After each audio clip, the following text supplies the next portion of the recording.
રાધનપુરના કમાલપુર ગામે છેલ્લા 60 વર્ષથી ધૂળેટી પર્વ ઉજવાતી નથી। રાધનપુરના કમાલપુર ગામે ધૂળેટી પર્વની ઉજવણી થતી નથી। અહીંયા ભગવાન શ્રી નકલંગ મહારાજના સાનિધ્યમાં ગ્રામજનો દ્વારા ધૂળેટીના દિવસે ધાર્મિક કાર્યક્રમો કરી નકલંગ મહારાજની નગરયાત્રા કાઢી અનોખી રીતે ઉજવણી કરાઈ છે।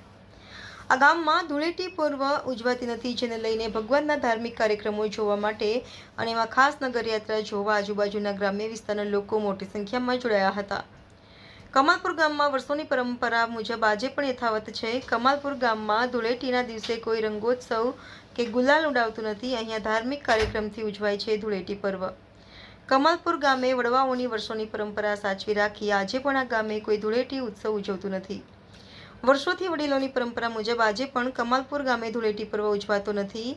છેલ્લા 60 વર્ષથી વધુના સમયથી કમાલપુર ગામ ખાતે ધૂળેટી પર્વ ઉજવાતી નથી। ધૂળેટી પર્વ નિમિત્તે કમાલપુર ગામ ખાતે કલર અને રંગોથી નહીં પણ આ ગામમાં ધાર્મિક રીતે ભગવાન શ્રી નકલંગ મહારાજના સાનિધ્યમાં હોમ હવન યજ્ઞ પ્રસાદ અને નગર યાત્રા કાઢી આનંદોત્સવ ઉજવાય છે।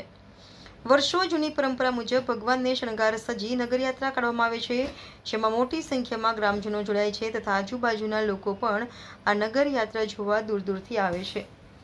ભગવાન શ્રી નકલંગ મહારાજના સાનિધ્યમાં આવતા ભાવિક ભક્તો દર્શન કરી ધાર્મિક કાર્યક્રમો નિહાળી અને ભગવાનનો પ્રસાદ લઈ ધૂળેટીના પર્વ નિમિત્તે નગરયાત્રામાં જોડાઈ ધન્યતા અનુભવે છે। हमारी परंपरा है कि हमारा परदादा करता था 50 वर्ष પછી એમના પરદાદા 60 થી 50 વર્ષથી ચાલુ આવ્યું છે। અમારે કરવું પડે છે। કેટલા વર્ષથી આ પરંપરા તમારી ચાલે છે? 50 વર્ષોથી પેઢીઓથી ચાલતું જ આવે છે। એમ કે નકર ભગવાન ઝીલવા નીકળે પછી બધા લોકો અમે હામયો લઈને આવીએ છીએ સામે અને નકર ભગવાનને નવડાવીએ છીએ અને વર્ષો જૂની પરંપરા છે આ બધી। અમારા ગામમાં ધૂળેટી પર્વ ભગવાન શ્રી નકલંગ મહારાજના સાનિધ્યમાં એમની નગર યાત્રા નીકળે છે। એ નિમિત્તે આજુબાજુના ઘણા બધા ગામોમાંથી ખૂબ મહેમાન આવે છે।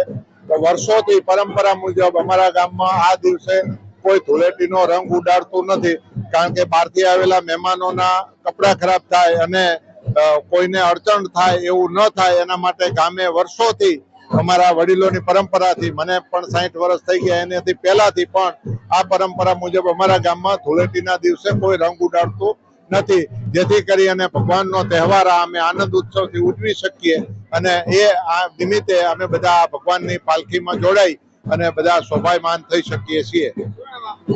ગણેશભાઈ વાલાભાઈ ચૌધરી।